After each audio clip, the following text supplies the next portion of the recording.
오늘 수업은 탑다운 그리고 시가총액 상위 종목 분석 이렇게 해드릴게요. 주식의 분석 방법은 기술적 분석이다, 기본적 분석이다 이런 말도 많이 있지만 큰 틀에서는 전체 시장을 좀 중요하게 보는 게 탑다운이고요. 개별 종목 하나하나를 열심히 분석하는 게 이제 버텀업이라고 해요. 영어로 탑에서 내려오는 게 탑다운, 버텀에서 올라가는 게 버텀업이겠죠. 이게 주식시장에서만 용어가 아니고요. 웬만한 공학 이런 데서 용어로 될 수도 있고 뭐 사회학에서도 쓰이기도 해요. 예를 들어서 프랑스 혁명 이런 게 버텀업 혁명이에요. 프랑스의 국민들이 막 이렇게 왕정을 지지하지 않고 자기 이렇게 국민을 위한 정치 하라고 한 거죠. 반대로 세계사 배웠으면 영국에서 권리장전 이런 말 들어봤을 수 있는데 그게 이제 국민들이 혁명을 한 게 아니고 왕족에서 앞으로 좀 약간 민주적인 방법으로 통치를 하자 이런 게 이제 권리장전이었거든요. 이런 게 이제 탑다운식의 혁명이다 이렇게 말을 하거든요.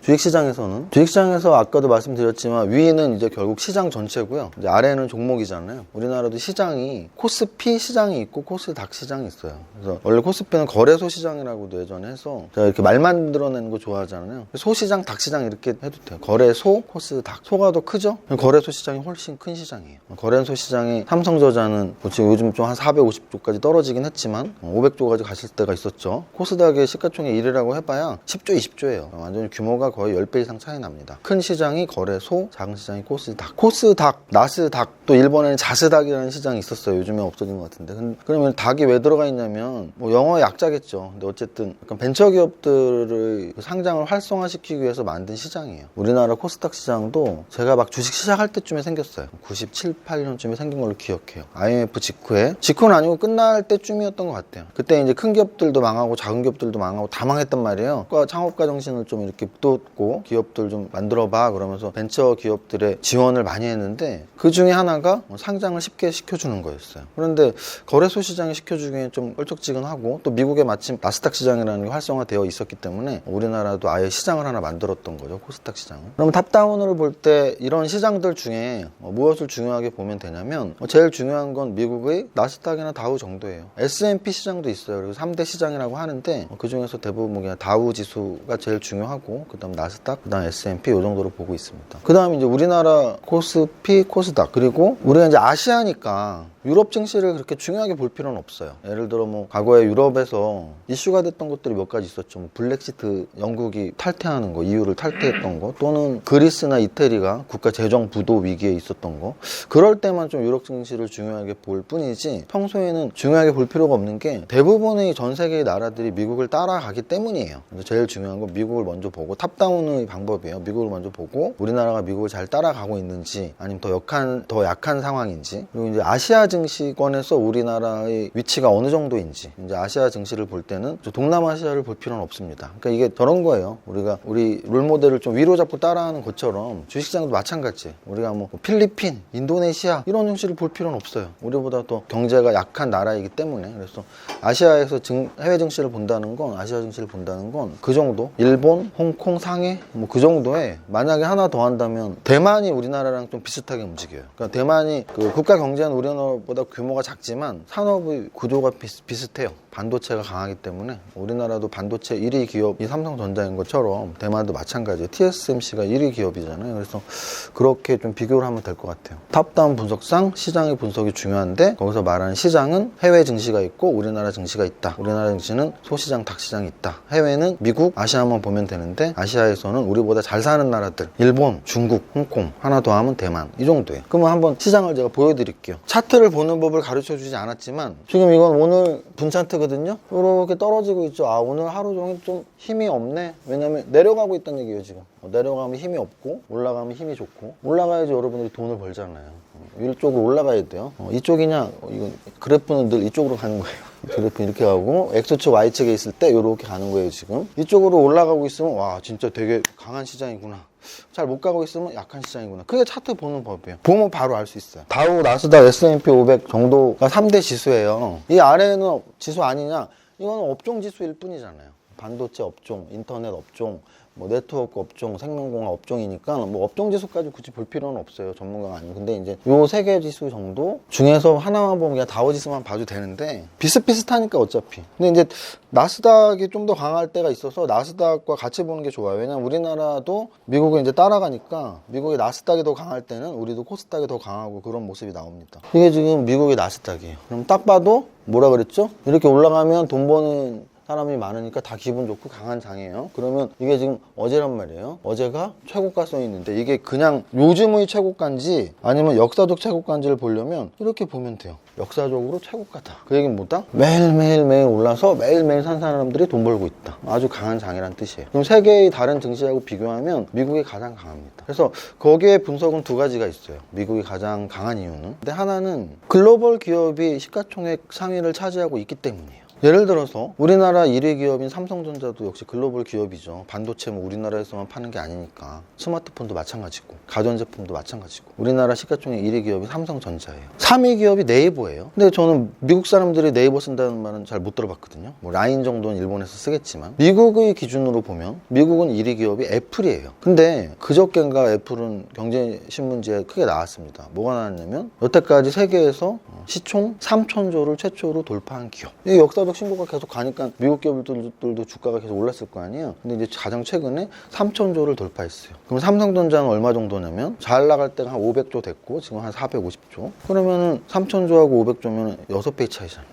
그만큼 애플이 대단한 기업이라고 생각하면 돼요. 그럼 애플이 대단한 기업인 건 미국 기업이고 글로벌 기업이기 때문이에요. 마찬가지로 우리 네이버가 3위라 그랬잖아요. 근데 미국에서 5위 안에 드는 종목 중에 구글이 있어요. 구글. 그러면 미국 사람들은 네이버를 안 쓰지만 우리나라 사람들은 구글을 쓰잖아요. 그러니까 당연히 회사가 매출이 훨씬 많고 수익도 많이 나겠죠. 그러니까 이제 미국의 기업들은 글로벌 시장에 최적화되어 있는 제품들을 계속 생산해내고 그 이유는 영어권 국가이면서 세계 최대의 강대국이고 최고의 기술력을 갖고 있는 나라이기 때문이에요. 그래서 미국 증시가 또 우상향을 강하게 세계에서 최고로 할 수 있는 게 첫 번째. 근데 이거보다도 사실 내막을 들여다보면 사실은 달러 발행국이기 때문이에요. 그래서 미국은 다른 나라들은 주식시장을 금리로밖에 조절할 수 없지만 미국은 주식시장을 달러 발행으로도 조절을 하는 거죠. 달러를 미국이 많이 발행하면 미국은 좋아지지만 다른 나라들은 그렇게 따라가기가 힘들어져요. 환율 때문에. 그렇게 따지면은 미국 시장 사놓는 게 제일 좋지 않겠냐? 그래서 이제 거기에서 이제 갑론을박이 벌어지고 있는 거고 사실 올해 작년까지는 우리나라 증시도 굉장히 강했기 때문에 동학개미 자금이 훨씬 많았는데 이제 올해 한 3월, 4월부터 올해 상반기부터는 이게 우리나라 증시는 계속 조정을 보이는 모습을 보이고 있는데 미국은 계속 우상향을 하니까 젊은 분들의 계좌 한 20대, 30대의 계좌들은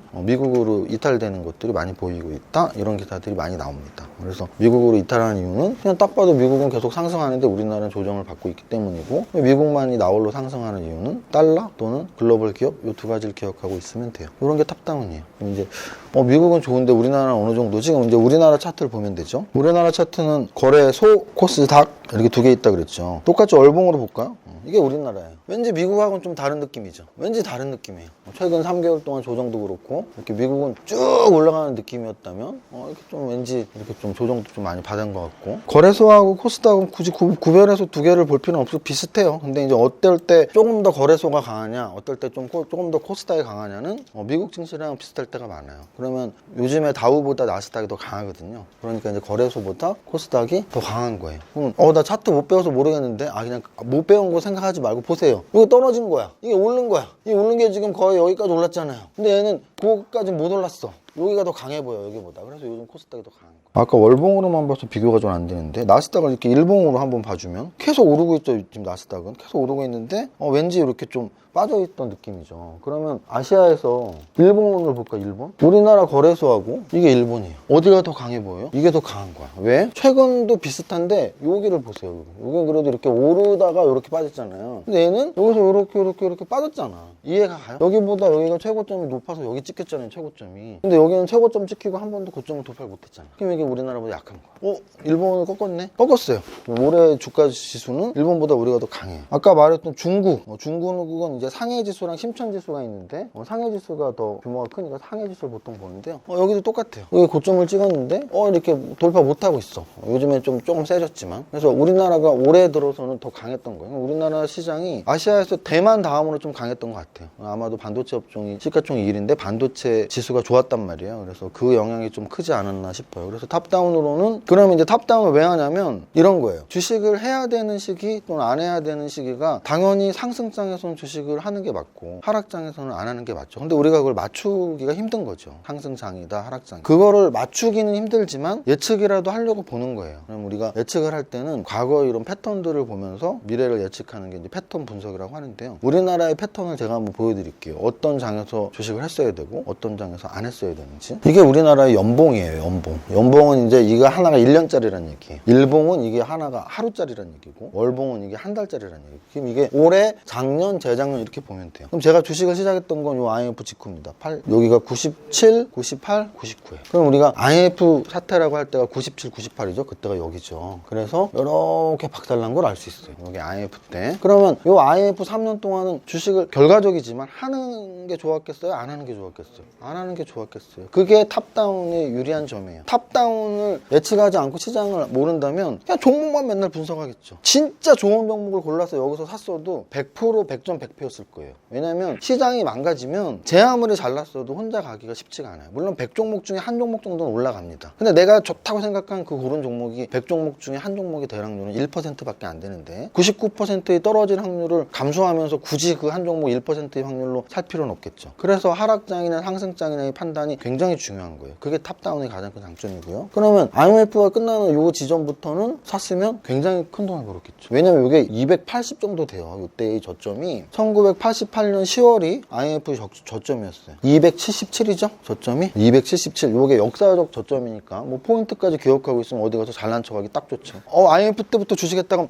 그때 277포인트에 들어갔으면 진짜 뭘 샀어도 10배죠. 여기서 샀으면 뭘 샀어도 10배야. 왜냐? 이 고점이 1000포인트가 됐거든요. 그러니까 277에서 1000포인트는 3배가 넘는 거예요. 300에서 1000이 3배잖아요. 요거는 3배가 넘어. 거의 한 3.3, 3.5배. 평균값으로 3.5배가 났다는 얘기는 어떤 종목은 2배가 올랐고 어떤 종목은 5배가 올랐고 어떤 종목은 10배가 올랐다는 얘기예요. 그래서 여기에서는 웬만한 사람들은 5배, 10배 이렇게 수익이 난 거죠. 그리고 제가 이때 이제 주식을 하게 된 거죠. 그래서 어디 나가서도 운이 좋았다. 만약에 내가 이때 주식을 했다면, 흑수저 출신으로 매달 200만 원 받는 월급으로 이때 주식을 했다면 받는 족족 떨어지면서 막 대출 받으러 다니다가 신용불량도 됐겠죠. 근데 이때 시작을 했어. 그래서 사는 족족 오르더라고. 근데 그런 얘기는 할 수 있어요. 뭐를 자신 있게 말할 수 있냐면 이 상승장이 여기서 끝났단 말이에요. 그럼 여기서 어떻게 끝났냐면 1000에서 다시 500이 됐어. 그럼 지수가 반토막이 났다는 얘기는 아까도 말했지만 종목별로는 3분의 1토막, 4분의 1토막, 5분의 1토막이 난 종목이 있고, 제가 만약에 이 상승장의 그런 매매를 그대로 여기서 했다면 아마 10배 번 게 다시 빵원이 됐을 거예요. 대다수의 사람들이 그랬거든.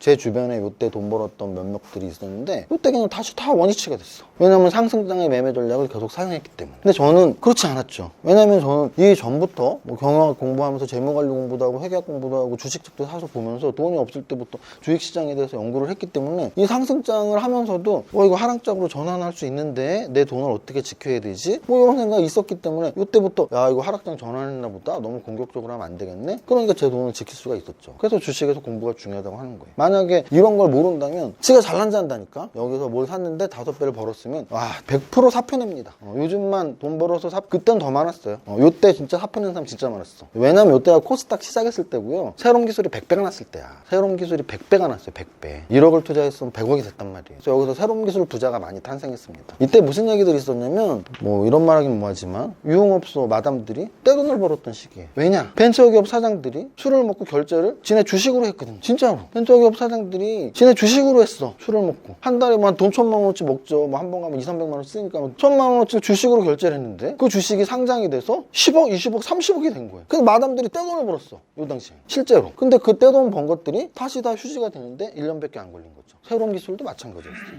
새로운 기술이 100배가 났다가 지금은 없습니다. 새로운 기술이라는 종목. 이 당시 이렇게 100배가 났던 종목들이 완전 1세대 벤처, 골드뱅크, 새로운 기술, 몇몇 유명한 애들이 있는데 추억 속의 종목들이 된 거예요. 이게 이제 역사적으로 IMF 직후 벤처 상승기, 여기가 밀레니엄 파동. 밀레니엄 파동은 뭐냐면 2000년도에 빠졌기 때문이에요. 2000년도가 시작될 때 1999년 12월 31일에 별의별 루머가 다 있었습니다. 2000년이 되면 모든 금융기관의 계좌 잔액이 빵원이 될 것이다. 왜냐면 얘네가 앞자리 1을 읽을 수가 없다. 1900년도에서만 살았기 때문에 앞에는 늘 19였단 말이에요. 19, 770, 19 1980, 1990, 1999까지도. 근데 얘가 갑자기 2000년이 되면 버그가 일어나서 밀레니엄 버그가 일어나서 전 세계 금융기관은 계좌가 모두 빵원이 되고 아무 자료도 남지 않을 것이다. 당연히 그런 일은 벌어지지 않았는데 주식시장은 반토막이 났습니다. 그 다음 좀 역사적으로 중요한 구간이 2003, 4, 5, 6, 7. 제가 인생에서 후회는 아니지만 아쉽다 정도가 남아있는 구간이 바로 이 구간이에요. 왜냐하면 이 구간에서 제가 캐나다를 갔다 왔고 세무사 공부했을 때거든요. 캐나다에서도 주식을 되게 약하게 했었고 세무사 할 때는 아예 안 했었거든요. 요 구간에서 만약에 제가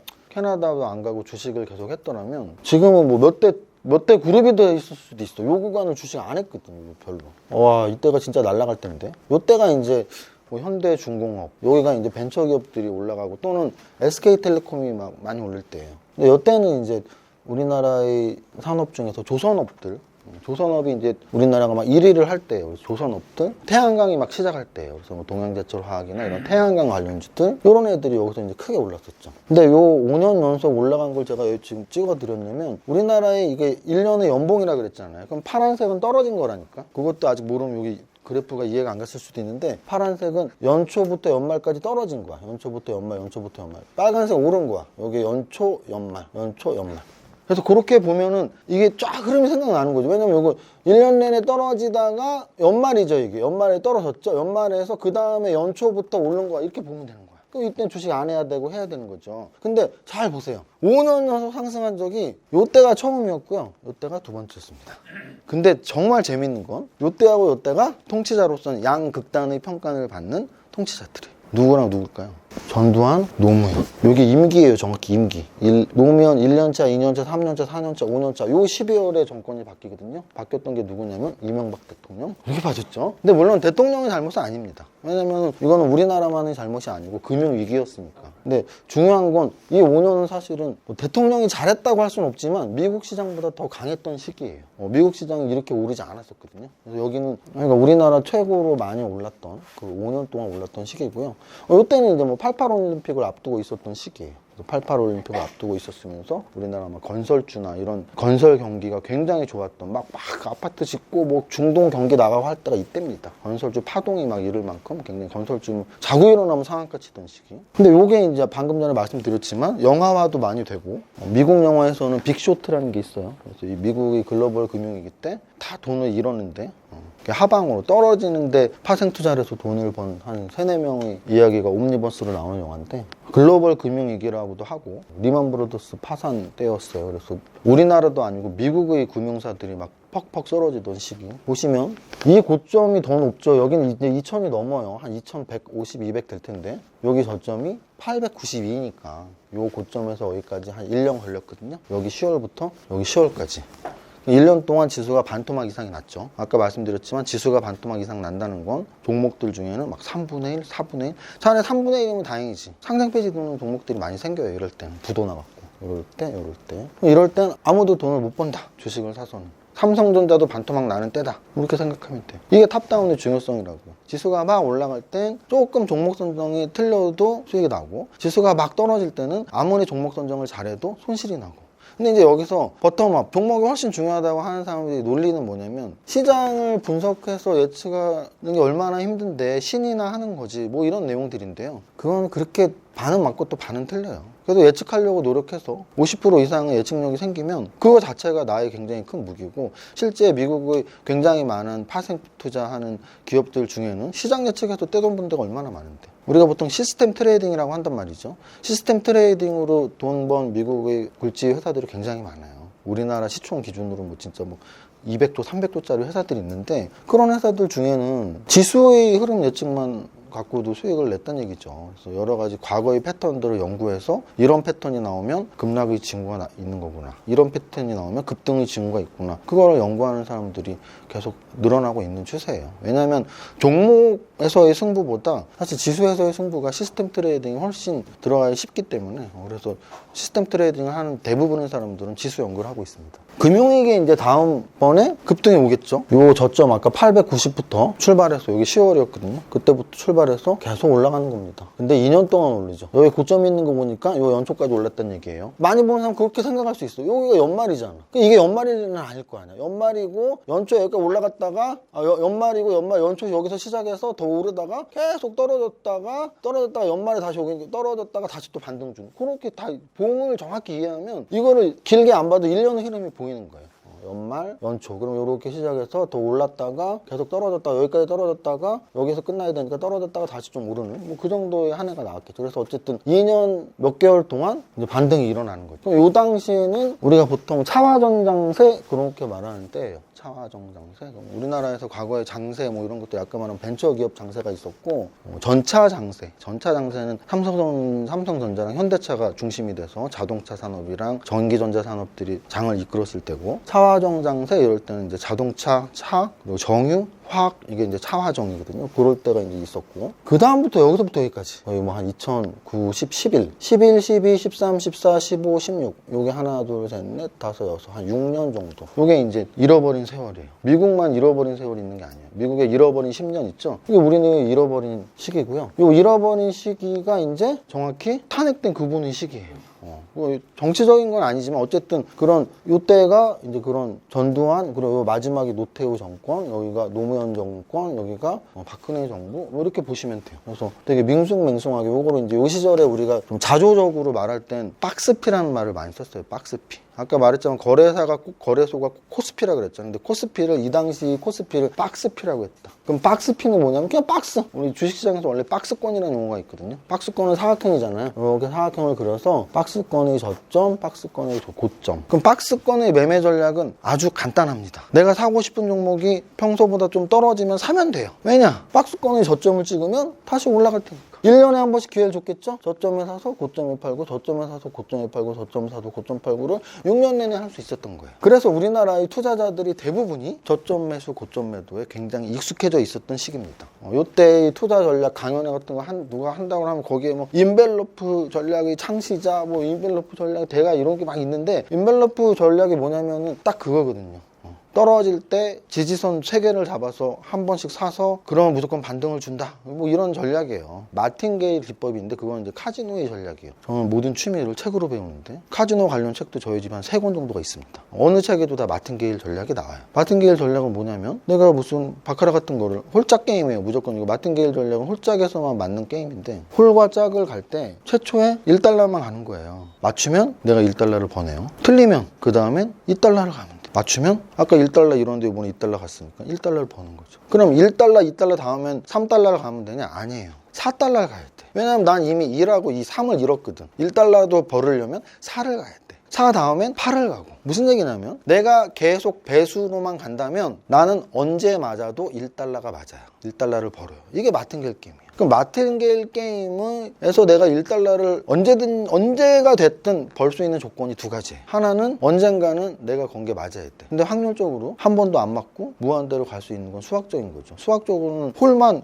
100만 번이 나올 수도 있어요. 수학적으로는. 몇 천만 분의 1로 홀만 100만 번 나오겠죠. 그런데 평균값으로 봤을 때 한 50번 정도에 아마 나올 거예요. 왜냐면 저는 이제 카지노 가끔 가보니까 가면은 홀짝의 게임들이 나오는 데가 바카라가 있고요. 바카라에서 플레이어 아니면 뱅커 또는 타이사이라고 우리 본부장님이 중국어를 잘하니까 타이사이가 대소라는 뜻이에요. 그러면 대소면은 주사위 3개를 굴려서 대가 나가냐 소가 나가냐에 따라서 역시 2배의 홀짝 게임 같이 주는 거. 또는 우리가 룰렛이라고 있죠. 룰렛이 숫자에 돈을 걸어서 이게 36까지 써 있으니까 한 35배를 줘요. 근데 숫자 말고 홀짝으로 거는 판이 있습니다. 인바우드, 아웃바우드 그런 식으로 말하는데 이 외부 쪽으로 거는 게 뭐가 있냐면 역시 거기에도 홀짝이 있어요. 어드하고 이분이라고 써 있어요. ODD가 홀이고 이분이 짝이고 또는 빨강색하고 검정색이 써 있어요. 그 숫자들이 다 빨강하고 검정이 있거든요. 그러면 이 모든 것들이 결국은 2배 게임이니까 내가 돈이 무한대로 있으면 2배씩 계속 늘려서 틀릴 때마다 2배씩 늘리면 되긴 돼요. 근데 이제 여기서 문제점이 2가지가 있다니까. 하나는 카지노에서 베팅 리미티드를 정해놨습니다. 얼마 이상은 못 가게. 특히 우리나라는 그게 굉장히 낮아요. 우리나라는 뭐 한 100만 원도 못 갈 거야. 100만 원까지도 못 갑니다. 30만 원인가 뭐 40만 원 맥시멈일 거야. 마카오나 여기가 좀 커요. 마카오 가면 한 1억씩 돼 있어. 리미티드가. 1억. 1억이면 가능하지 않겠냐. 근데 그건 이제 2배의 법칙을 모르고 하는 소리. 제가 말했잖아요. 2배 10번만 하면 1000배라니까. 그럼 내가 초반에 10,000원을 걸었다. 10번 틀리면 10,000,000원을 걸어야 돼요. 1000배가 됐으니까. 만원 벌이려고 그 게임을 하는 거야. 난 언젠가 한 번만 맞지 10,000원 벌겠지. 10,000원 틀리면 20,000원, 40,000원, 80,000원, 16만원 가서 10번 틀리면 10,000,000원을 걸어야 돼. 그 다음은 2,000, 4,000, 8,000에서 10,000원을 벌려고 20번을 틀리면 1,000만원에 또 1,000배니까 100억을 걸어야 된다고.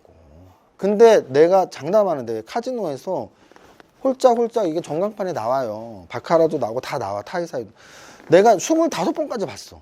그럼 그 25번을 배로 걸려면 맨 처음에 10,000원 벌려고 했는데 마지막에 거의 1,000억을 내야 된다고. 이게 말이 안 된다고. 이게 마틴게일의 함정인데 주식 투자도 똑같다는 얘기예요. 주식 투자도 여기에서 이제 그런 기법이 많이 나왔단 말이에요. 마틴게일을 이용해서 여러분들 한 달에 생활비 벌 수 있어요. 그 방법 아주 간단합니다. 10,000원짜리 주식을 소개하면서 요거 9,000원에서 3분의 1, 8,000원에서 3분의 1, 7,000원에서 3분의 1 사면 7,000원 밑으로 절대 안 떨어집니다. 뭐 이러면서 강의를 하고 돌아다녔던 사람들이 부지기수예요. 그럼 언제 팔아야 돼요? 그러면 한 목표 수익률 한 20%만 잡으면 되잖아요. 그럼 10,000원에, 왜냐면 10,000원에서 20% 한 8,000원까지 떨어졌다가 또 10,000원에서 20% 한 12,000원 올라갈 테니까 20%로 얘기를 한 거야. 그래서 10,000원에서 12,000원 팔아라 이렇게 얘기한 거야. 와, 진짜 잘 맞거든. 그래서 이 당시에는 저점 매수 고점 매도가 성행을 했습니다. 한 10% 20% 떼어먹기. 그런데 그렇게 익숙해졌던 사람들이 이제 여기 와서 박살이 나는 거죠. 왜? 10,000원에 사서 12,000원에 팔았는데 계속 올라가기만 하네? 손가락만 빨고 있고 어떡하지 어떻게 따라갔다가 또 물리고 막 이렇게 되는 거죠. 근데 또 반대로 여기에서는 그 반대가 돼. 떨어졌다고 샀는데 더 떨어져? 3분의 1 더 샀어? 더 떨어져 3분의 1 샀는데 더 계속 떨어져? 그래서 달러빚을 내는 거죠. 달러빚을 내. 그런 게 반복이 됐던 거예요. 그게 아까 말했던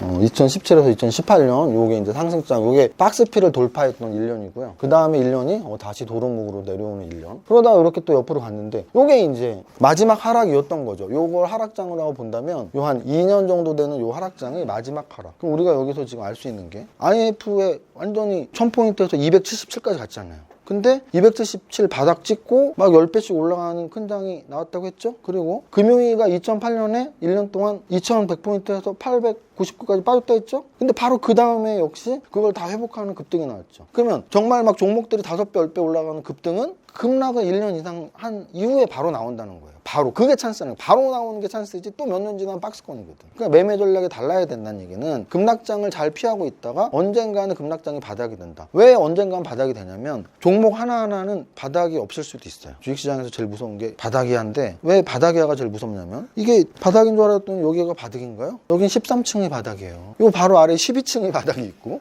11층이 바닥이 있고 그럼 1층까지 가면 바닥인가요? 우리 주차장이 지하 몇 층까지 있지? 지하 7층까지 있어요. 그럼 지하 7층이 바닥인가요? 땅 파봐. 지옥이 있습니다. 지옥이 있어요. 그래서 바닥은 없다라는 게 주식시장의 정설입니다. 무엇을 사도 바닥은 없다. 왜? 상장 폐지가 있으니까. 상장 폐지가 있기 때문에 무엇을 사도 바닥은 없어요. 그런데 상장 폐지 안 되는 유일한 게 있죠. 바로 국가예요. 국가. IMF 때를 영화로 했던 게 국가 부도의 날이죠. 국가 부도의 날이라는 말이 있잖아요. 그럼 우리가 IMF 국가 부도 됐어. 그래서 우리 지수가 빵으로 갔나? 기업은 부도 나면 관리 종목 갔다가 상장 폐지되고 종이가 된다니까. 근데 우리 종이 안 됐잖아. 나라기 때문에. 우리나라가 예전 무슨 일제시대처럼 뭐 어디 나라에 먹혀갖고 진짜 대한민국이라는 나라가 없어지지 않는 이상은 빵원이 안 된다고 지수는. 그러니까 바닥을 잡을 노력을 하면 된다는 거야. 언제? 급락장이 나올 때. 그게 여기서 나왔던 거야. 그래서 이런 위기의 상황 다음에 뭐가 나오는지 아는 사람들은 요 코로나 저점 요때 이제 많이 들어온 거고 그래서 작년에 많은 사람들이 들어왔던 이유가 이제 다 똑똑해졌거든. 다 똑똑해졌어. 특히 그 똑똑한 많은 사람들이 유튜브에서 많은 사람들에게 전파를 하니까 이럴 때 말하면 욕먹죠. 왜냐면 이제 사고 언제 팔아라 이런 시장 분석이 아니고 주식은 무조건 오늘 살아야 오늘 사라. 오늘 사고 10년 동안 팔지 마라. 근데 여기서 들은 사람들은 신이죠 신. 무조건 사라 그랬는데 샀는데 그냥 계속 올라가니까. 그래서 이 상반기에 신드롬이 있었던 거죠. 근데 요즘엔 아무도 믿지 않아. 왜? 뭐 조정받고 있는데 자꾸 맨날 사라고만 하고 돈도 없는데 팔진 말라 그러고 10년 동안 갖고 있으라 그러면 이런 거죠. 결국은 이게 이제 탑다운 분석상 언제 해야 되냐인데 큰 돈을 벌기 위해서는 사실은 지금은 그렇게 좋은 시점은 아닐 거 아니야. 왜? 큰 돈은 급락 이후에 나온다며. 급락을 어디 했는데? 그래서 정말 큰 돈을 위해서 들어갈 시기는 아니다. 이건 확실하죠. 이게 더 오를 수는 있다. 근데 그 더 오르는 폭이 큰 돈을 보는 인생 역전할 기회는 아닌 거죠. 인생 역전할 기회는 지수가 반토막이 나야 돼. 반토막이 나야지 그 다음에 첫 해에 1년 동안 또는 한 2년 정도가 인생 역전할 기회라고. 그 기회는 1998년 이후에 1999년, 2008년 이후에 2009년. 그리고 코로나 위기인 2019, 20년 이후에 2010년. 거의 몇 년에 한 번 나왔어요? 10년에 한 번 나왔죠. 그러면 2030년을 기다려야 되지. 30년을 기다려야 돼. 10년 있다 봅시다. 뭐 이러면 되는 거야. 그래서 고객들을 만났을 때, 야, 지금은 그렇게 공격적으로 할 때가 아니야. 공부를 할 때야. 우리 세무사님하고 공부해봐. 지금은 그렇게 주식에만 막 올인할 때가 아니야. 보험도 가입하고 위험 관리를 해야 돼. 이런 게 이제 영업적. 그럼 아니야. 내가 들었는데 어디 전문가가 지금 막 주식 좋다는데 좋을 수도 있지만 그 좋은 게 네 인생을 바꾸게 하는 기회는 아니야. 네 인생을 바꾸게 하는 기회는 여태까지 10년에 한 번 있었어. 99년, 2009년, 그리고 2020년. 그러면 적어도 몇 년도 있어야 되지 않겠니? 그럼 지금은 천천히 연습을 하는 시간, 공부하는 시간, 그리고 좀 이렇게 재테크 공부를 하려면 우리 밸런스와 함께 해. 뭐 이런 정도가 이제 딱 탑다운 분석상으로 우리가 이해할 수 있는 부분이에요. 그러니까 천천히 우상향할 수는 있죠. 근데 이제 여기서 또 논란을 말씀드리면 이런 분들이 꽤 있어. 야, 미국 시장을 봐. 미국은 급락하고 급등이 아니고 그냥 10년 내내 올라갈 때도 있었어. 그럼 우리나라도 10년 내내 오른다면 이제 시작이잖아. 이제 1년밖에 안 됐잖아. 그럼 앞으로 9년도 올라야 되잖아. 근데 여기에 대한 이제 개인적인 생각은 딱 아까 말씀드린 그 부분이에요. 미국과 우리나라가 다른 이유 두 가지를 생각하라. 우리의 네이버와 미국의 구글이 다른 거. 그리고 금리로만 시장 조정을 하는 게 아니고 미국은 달러 발행으로서 시장 조정을 하는데 우리는 달러가 발행되면 환율 때문에 우리나라 시장에서 막 빠져나가요, 외국인들이. 그래서 작년부터 외국인들이 연속 올해까지 지금 계속 빠져나가고 있잖아. 그 빠져나간 이유가 미국은 여전히 더 좋은 이유랑 똑같은 거예요.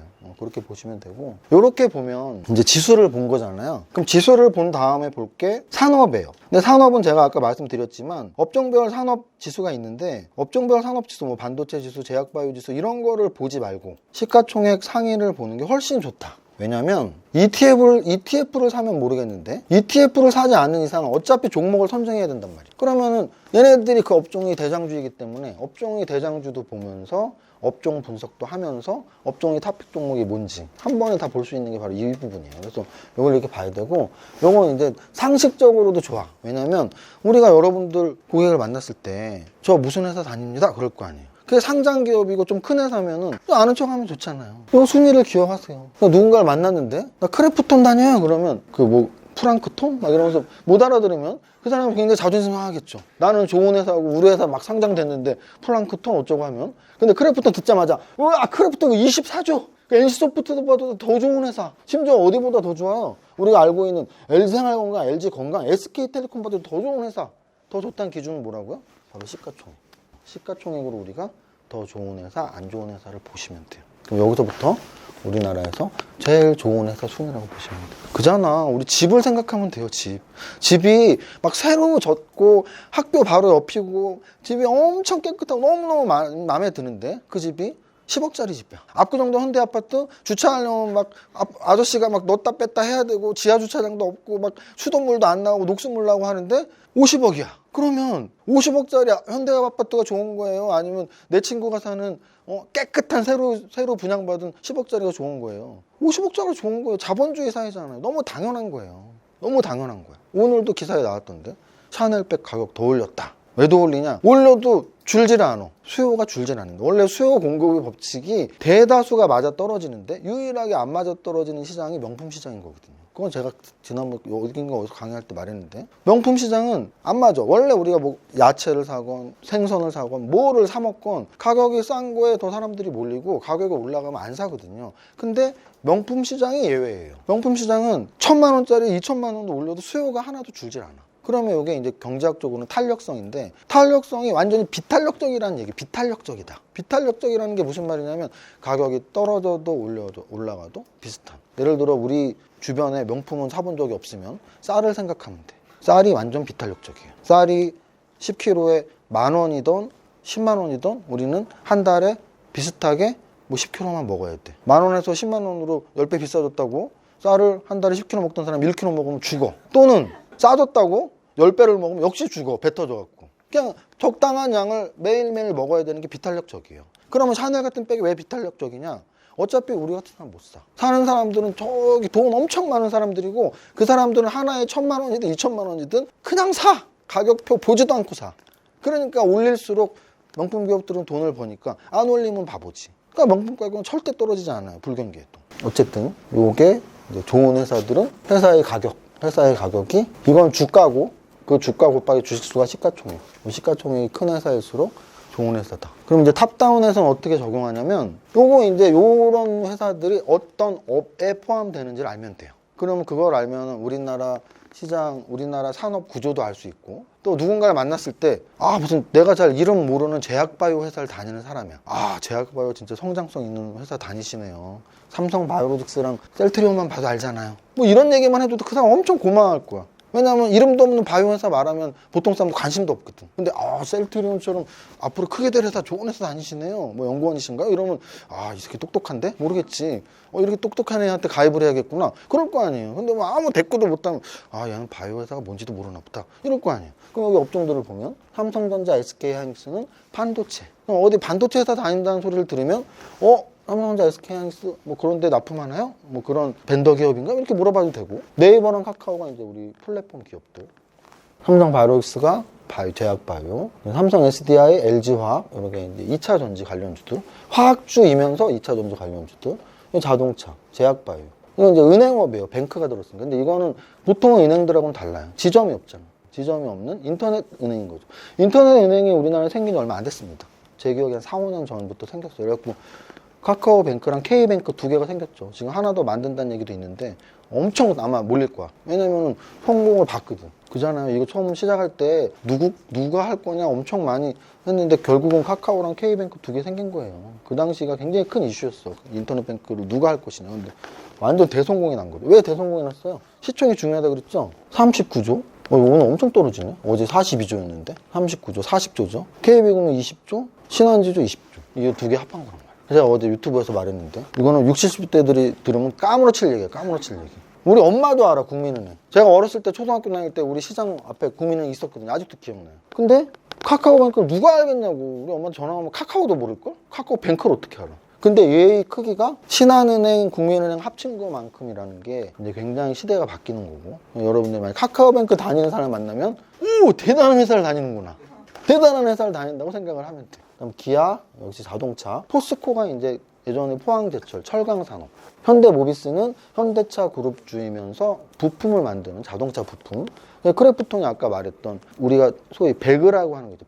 배틀그라운드, 배그. 그래서 그거 했던 회사인데 이름이 바뀌었는데 어쨌든 크래프톤은 배그다. 애들이 좋아하는 게임을 만드는 회사. 그리고 게임주의 1위예요, 1위. 근데 삼성물산은 삼성그룹주에서 원래 옷 만드는 회사이면서 건설까지 같이 하는, 옷과 건설을 같이 하는 회사. SK바이오사이언스도 SK그룹이면서 바이오 관련주예요. 그래서 바이오 관련주들이 시가총액이 굉장히 크다라는 걸 알 수 있어요. 아까 위에 삼성바이오로직스, 셀트리온, SK바이오사이언스. 그러면 우리나라 산업 중에 시가총액의 비중으로 본다면 첫 번째가 반도체일 거고요. 두 번째가 아직도 자동차일 거예요. 근데 이제 세 번째는 거의 확실히 바이오주일 거예요. 근데 카카오뱅크가 상장돼서 또 금융주랑 비슷해졌을 거야. 왜냐면 카카오뱅크 없을 땐 거의 제약바이오가 확실했는데 또 40조짜리 금융주가 나타났으니까 금융주랑 제약바이오주가 아마 비슷할 거예요. SK바이오. 이거는 일반 생활용품하고 화장품 같은 거 다 아시고, 그리고 SK이노베이션이 이제 정유화학 주면서 역시 2차 전지 배터리를 만드는 회사고, SK텔레콤은 통신업. 그럼 이제 통신업은 우리나라의 세 개가 모두 통신 3사가 상장이 되어 있어요. 그래서 SK텔레콤, 그 다음 시총이 KT, 그 다음 시총이 LGU+, 이렇게 세 개가 상장이 되어 있고. 근데 은행은 KB금융, 은행 순서도 알면 은행을 만났을 때 말이 잘 통하지. 만약 하나은행 만나면 좋은 회사 다니네요. 근데 요즘에 좀 KB금융 주가가 좀 더 좋던데? 뭐 이렇게 말할 수도 있고. KB금융, 신한지주, 요 아래 하나금융지주. 요게 이제 1등, 2등, 3등. 근데 이제 카카오뱅크가 생겨갖고 하나씩 밀렸어요, 순위가. SK는 이렇게 뒤에 아무것도 없는 건 지주회사라는 표현을 써요. 그래서 그냥 SK 다녀 그러면 자꾸 SK텔레콤? SK이노베이션? 어디야? 그냥 SK라고 했으면 여기 다니는 거야. 더 물어보지 마. 지주회사 다녀? 이러는 게 차라리 똑똑해 보이지. SK 다녀요? 그럼 SK 지주회사요? 맞아요. 그러면 이제 그렇구나. HMM이 최근에 급등주야. 그러니까 시가총액을 매일 보면 이제 이런 거를 발견할 수 있어. 얘는 뭐지? 얘는 원래 없던 애인데. 얘는 원래 없던 애인데 왜 이렇게 올랐지? 이게 이름이 바뀐 회사인데, HMM 현대상선이라는 회사예요. 현대상선은 역사 있는 회사죠. 예전에 왕회장, 정주영 왕회장님이 아들들한테 이렇게 나눠줬잖아요. 그래서 정몽구 회장한테 자동차를 줬고, 또 정몽준 그분한테 중공업을 줬고, 그리고 이 아들분한테 현대상선을 준 건데, 원래 이게 가장 모기업이었어. 그래서 예전에 대북 사업할 때 막 속 끌고 가고 이런 것도 다 현대상선에서 이루어졌던 거고, 그리고 뭐 금강산 관광 이런 것도 다 이쪽에서 개발했던 거의 적자 기업이에요. 적자가 막 적자 흑자의 적자가 아니고 제대로 물려받은. 근데 이제 잘 안 됐잖아요. 애들 막 자살하고 그랬었단 말이에요. 그래갖고 며느리가 하고 막 그랬잖아요. 그래서 회사가 이름까지 바뀌었는데 이렇게 될 줄이야. 이렇게 될 줄이야. 아무도 몰랐어, 진짜. 이렇게. 왜냐면 이게 지금 주인이 없어요, 지금. 주인이 산업은행, 신용보증 이런 데예요, 지금. 왜냐? 망했었단 얘기야. 망하면 주인이 은행으로 바꾸거든. 특히 산업은행. 우리나라의 대그룹들은 대부분이 산업은행에서 보증을 서주고 대출을 해주기 때문에 망하면 그냥 은행으로 넘어가는데 한국산업은행이 망한 회사란 얘기야. 근데 이게 저렇게 갈 줄이야. 그럼 얘는 업종이 뭐예요? 해운업. 운송업이 세 가지 있어요. 육상운송, 해상운송, 그리고 항공운송. 근데 해운업, 해상운송. 근데 해상운송인데 시총이 많이 올라왔다. 많이 올라왔다. 그 이유는 코로나 때문이다. 코로나 때문에 막 이렇게 택배, 물동량 이런 게 엄청 증가해갖고 많이 활발해졌다. 그다음 한국전력. 한국전력은 그렇게 큰 회사는 아니죠. 한 20년 전에는 제가 주식 처음 했을 때 20년 전, 25년 전에는 한국전력이 1등이었어요. 굉장히 아이러니하면서도 주식 투자를 어떻게 우리가 해야 되는지를 나타내는 거예요. 20, 30년 전에 한국전력을 산 사람과 20, 30년 전에 그때도 삼성전자가 있었단 말이에요. 삼성전자를 산 사람 또는 적어도 현대차를 산 사람 또는 SK텔레콤을 산 사람, 이런 사람들하고는 주식 투자 수익률이 10배, 20배, 30배까지 차이가 날 거야. 왜냐면 한국전력은 1등에서 이렇게 내려왔다는 얘기는 그냥 똔똔이었단 얘기야. 한번 볼까요? 진짜 똔똔이었는지. 이 당시 상장됐죠? 2만 원이죠? 은행에다 넣었어. 금리가 그렇게 낮았어도 여기에 막 10% 줄 때도 있고 하니까 은행에다 넣었어도 지금 한 5배, 10배가 오를 시기예요. 근데 한국전력을 이때 샀으면 정확히 똔똔이죠. 그러니까 1등, 25등이 된 거예요. 그러면은 아까 제가 말했던 뭐 현대차든 삼성전자든 아무거나 찍어봐도 얘 지금 한국전력보다 시총 높은 어느 걸 찍어봐도 분명히 20년 동안 갖고 있었으면 적게는 10배, 20배에서 많게는 그 이상이 났을 거예요. 삼성전자가 중장기적으로 가장 많이 상승을 하는 회사니까 이건 거예요. 이런 거야. 이것도 지금 별로 안 오른 것 같아도 여기가 워낙 많이 올랐기 때문에 안 올라 보이지 이것도 타 오르는 거야 지금. 여기 저가가 얼마나 먹었어요? 32원 써 있잖아. 이게 물론 진짜 32원은 아니에요. 왜냐면 지금 기업 분할을 했잖아. 기업 분할이 아니고 액면 분할. 액면 분할은 얼마로 했어? 5,000원짜리 100원으로 50분의 1 했잖아. 50분의 1. 50분의 1이니까 이게 30원 곱하기 50 하면 1,500원이잖아. 그러니까 어느 정도 되겠죠. 그래서 이렇게 올랐다고. 30원이 75,000원. 그러면 몇백 오른 거야? 100배? 1000배? 계산도 안 돼. 계산이 안 돼. 그래서 한국전력을 갖고 있었냐? 삼성전자를 갖고 있었냐가 10년, 20년 동안 수익률을 달리하는 거고. 그래서 이제 오늘 강의를 정리하면 탑다운으로 본다는 건 시장 전체, 미국, 아시아, 우리나라 증시를 보는 거고, 그 다음은 산업을 보는 건데, 산업을 볼 때는 시가총액 상위만 봐도, 이렇게 지금 오늘 하루만 봐도 산업이 어떤 산업이 좋은 거구나. 전기파는 나라에서 그것도 독점으로 전기 파는 회사는 사면 안 되겠구나. 나라에서 전기 독점으로 팔면 좋지 않아요? 안 망하잖아요? 안 망하지. 안 망하지만 이익도 안 난단 말이야. 국민들한테 전기 팔아갖고 이익 내면 되겠냐고. 안 되지. 그러니까 수익도 안 나고 손실도 안 나는 똔똔이니까 계속 20년 동안 똔똔 치니까 주가가 그 모양 그 꼴인 거죠. 그럼 우리는 그런 기업 안 되겠구나. 그럼 뭐 어떤 걸 사야 되지?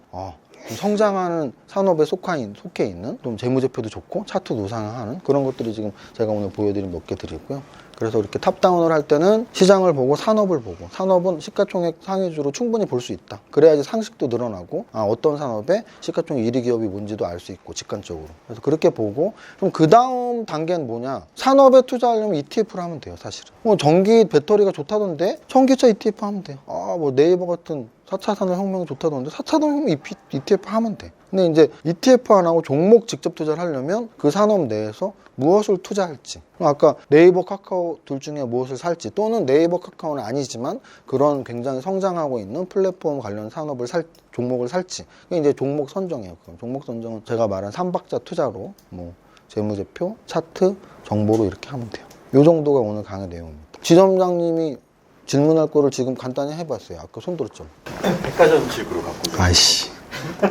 제가 이제 극단적인 사례를 말씀드릴게요. 두 건을 그냥 비교해서 말씀드릴게요. 두 개 다 제가 직접 또 상담을 같이 했으니까 6억 정도를 하시는데 물타기를 하다 절반 정도는 한 종목에 들어가 있더라고요. 시가총액 2천억 정도 하고 하루 거래 대금이 한 3, 4억 정도. 주식을 많이 안 해보신 분은 감이 안 오겠지만 2천억대 3, 4억 정도면 굉장히 소외주예요. 소외주. 인기가 없는. 시장에서 별로 관심이 없는데 그 종목이 박사가 되어 있어. 꿰고 있어요. 지금 막 대표가 뭐 하는 사람인데 주주총회 가봤더니 뭐라고 하는데, 그래서 내가 재무제표를 봤더니 제가 그때 삼박자 투자법에서 제일 중요하게 말했던 재무제표에서 적자 지속인지 이런 걸 좀 봐야 된다. 완전히 적자 지속 3년 연속. 그리고 부채 비율을 봐야 된다고 했는데 부채 비율이 거의 한 500% 가깝겠다. 500%면 거의 IMF 수준이에요. IMF 때 500%가 다 망했거든. 그래갖고 지금 200%도 엄청 많은 거예요. 대부분이 100% 미만인데 500%. 그래갖고 이런 회사를. 그래서 제가 이제 뭐라고 했냐면 근데 굉장히 그 재료를 믿고 있는 거죠. 재무제표가 안 좋은 건 알지만 재료를 믿고. 근데 얼마나 갖고 있었어요? 그랬더니 1년을 갖고 있었어요. 그렇게 불안해서 1년을 갖고 있었어요. 그래갖고 재료 가치로 들어가는 종목들은 뭐 이렇게 좀 짧게 뭐 일주일, 한 달 이렇게 좀 범위를 정해놓고 시간을 정해놓고 그 재료를 믿는다면 적어도 한 달 안에 나올 재료를 들어가야지 무슨 3년 있다 나올 재료를 들어가는 게 얼마나 답답한 얘기예요. 그래서 재료를 믿는다면 이렇게 하는 건 아니다 라는 말을 했고, 또 하나는 그걸 떠나서 삼성전자를 샀더라도 한 5, 6억을 하면서 절반을 재무제표가 좋던 안 좋던 절반 이상을 한 종목을 사는 건 바람직하진 않다. 그래서 5, 6억을 하면 한 1억씩 5종목, 6종목을 사는 게 훨씬 낫지.